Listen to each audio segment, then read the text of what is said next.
What's up, guys? Today we're going to go over the new GardePro X66 Pro Max trail camera. This is a cellular trail camera where you can check in on it using your phone. You can download pictures and videos. Really handy in the off season to be able to check it without having to hike into your areas, pull your SD cards out to check it. It's also going to be really useful if you have big acreages and you want to do surveillance. You can set this thing up with a solar panel. It'll run forever. And you can have surveillance on your property for trespassers and that type of stuff as well. So we're gonna get into it, set it up. We'll go over the app, how you can adjust the settings. We'll show you some pictures and videos on it. And then I'll do an update video after a month or so, give you my thoughts to see if this thing's worth it. So let's get into it. So with this trail camera, it comes with an included rechargeable battery, and you have two options on how you wanna use it. You can charge up your battery at home, put it into the field and let it run through like a normal battery.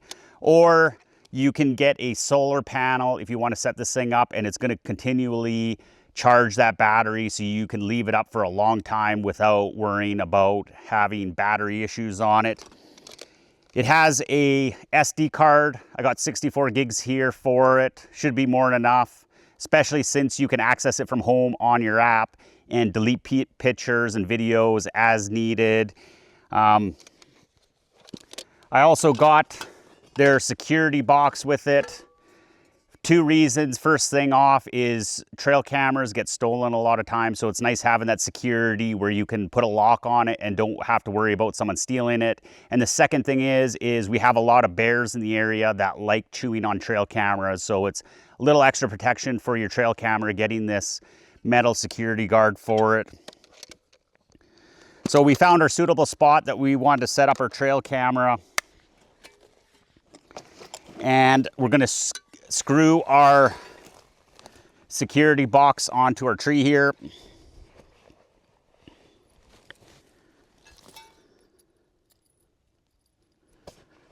Two-inch screws are usually pretty good.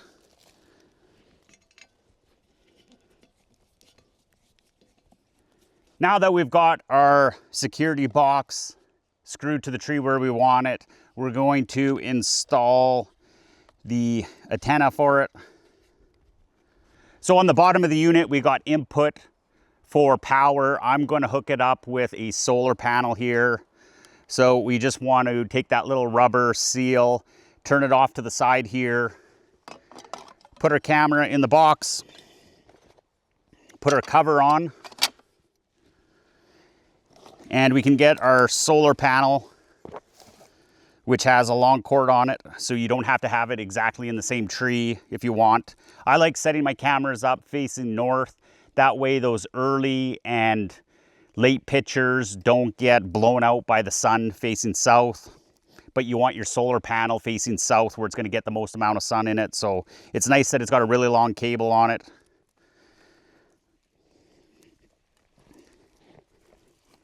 And we're going to screw in or connect our power. And the cable's got a little silicone seal on it, so you want to make sure that's completely installed, so if this thing gets rained or snowed on, it's not going to get wet at all in it.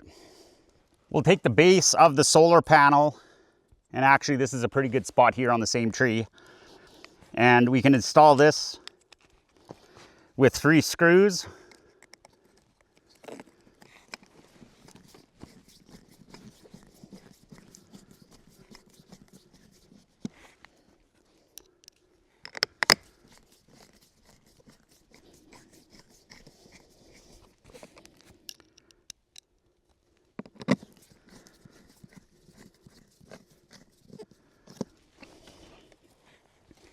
And we can take our solar panel,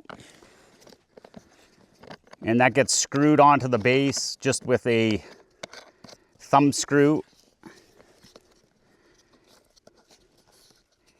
And we want to adjust this so it's going to get the most amount of sun possible. On the solar panel, there's a little indicating light saying that it's getting power. So we know that's in a good spot here. So I've got a cable lock that I like using on my cameras, and You can either just use, if you're not using the security box, there's a slot in the back of the trail camera that you can slide a strap through, or a cable lock like this. The box also has points here, little holes. We can throw that cable through and lock up our camera. So we'll go into the GardePro app and select our camera. There we can see our camera. It's charging. That means the solar panel's working. It says it's 18 degrees. The battery's at 100. SD card is at 0% used. We'll click on that. Same kind of info. And we're going to go through. That shows the status on this front page. The next one is our camera settings. You can name it, put a password on it, have cellular instant, which will automatically do real-time uploads to the app if you have that turned on. I don't want it on. Go back to settings here. There's a whole bunch. There's transfer time, max transfer time that you can set on it as well. Cellular quality, that's going to set the quality of the pictures that get downloaded to your phone. Mode, we have it on motion detect. There's also time lapse, and there's a hybrid mode as well. I want it on motion detect. We're going to scroll down here. You can have photo, video, or both. I'm going to select both for right now. Photo quality, you have 4 megapixels all the way down to 64. I'm going to select the highest setting on it. Photo bursts, that's how many pictures it's going to take and capture when the camera is set up after it's been triggered. Video quality, we also have 3 options, 1080 all the way up to 1620, which is like 2.5K video quality. We're going to start out there. Video length in the daytime, 10 seconds. Video length at the nighttime, 10 seconds. I'm going to increase that to 25 seconds. Video sound on and off, I'm going to turn it on or leave it on. Video volume, you have high, medium, low. Format, how you want the videos to be recorded. MP4 is my preferred option. Smart capture, this allows you to select different animals that it will automatically upload in priority. So we have buck, doe, bear, turkey, coyote, boar, human, or vehicle. Those ones are kind of set up as surveillance if you have property. I'm actually going to turn that setting off for right now.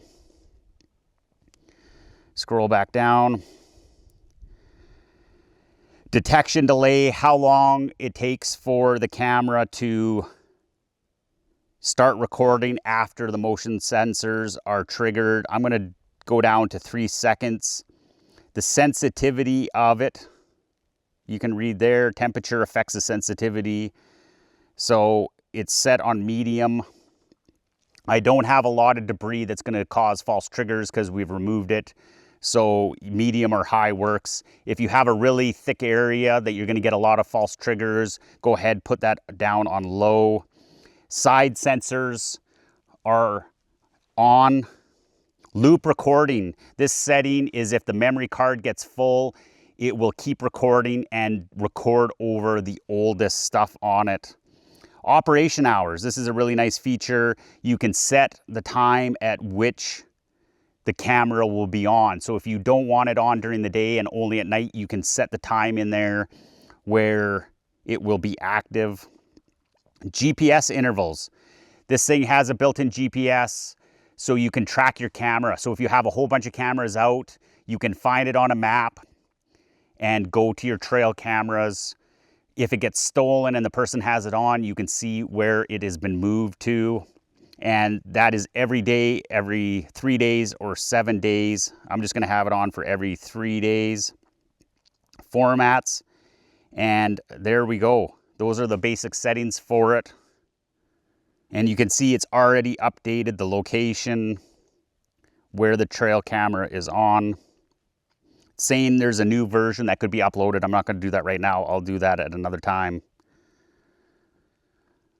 So I'll just show you the GPS function on it. The little blue dot is the location of my cell phone, and the orange one is the camera.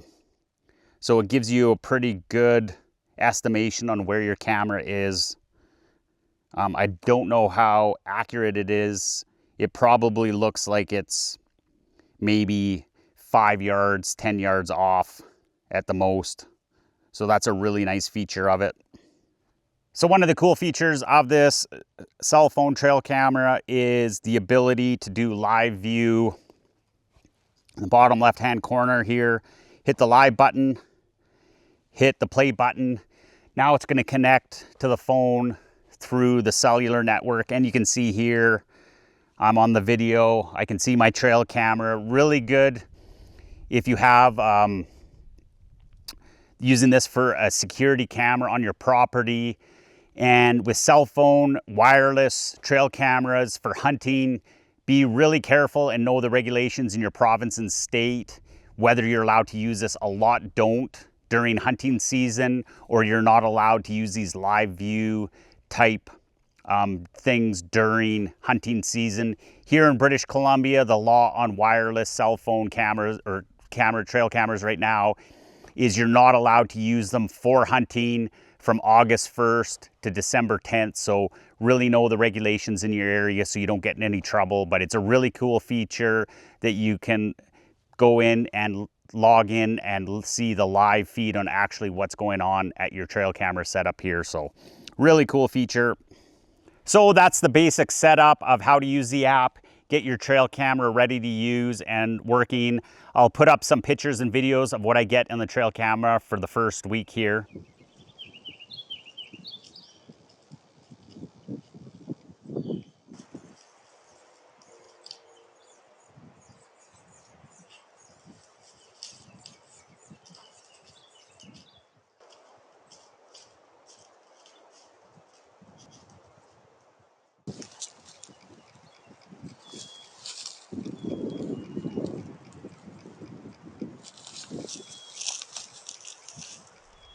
So there you go. There's some examples of the picture quality of the videos and pictures on this trail camera. If you have any questions or comments, throw those on down below. I'm always checking the comments section. In about a month's time or so, I will do an update video on my thoughts on this camera, whether it's worth the money or not. Anyways, thanks for watching the video, and we'll see you on the next one.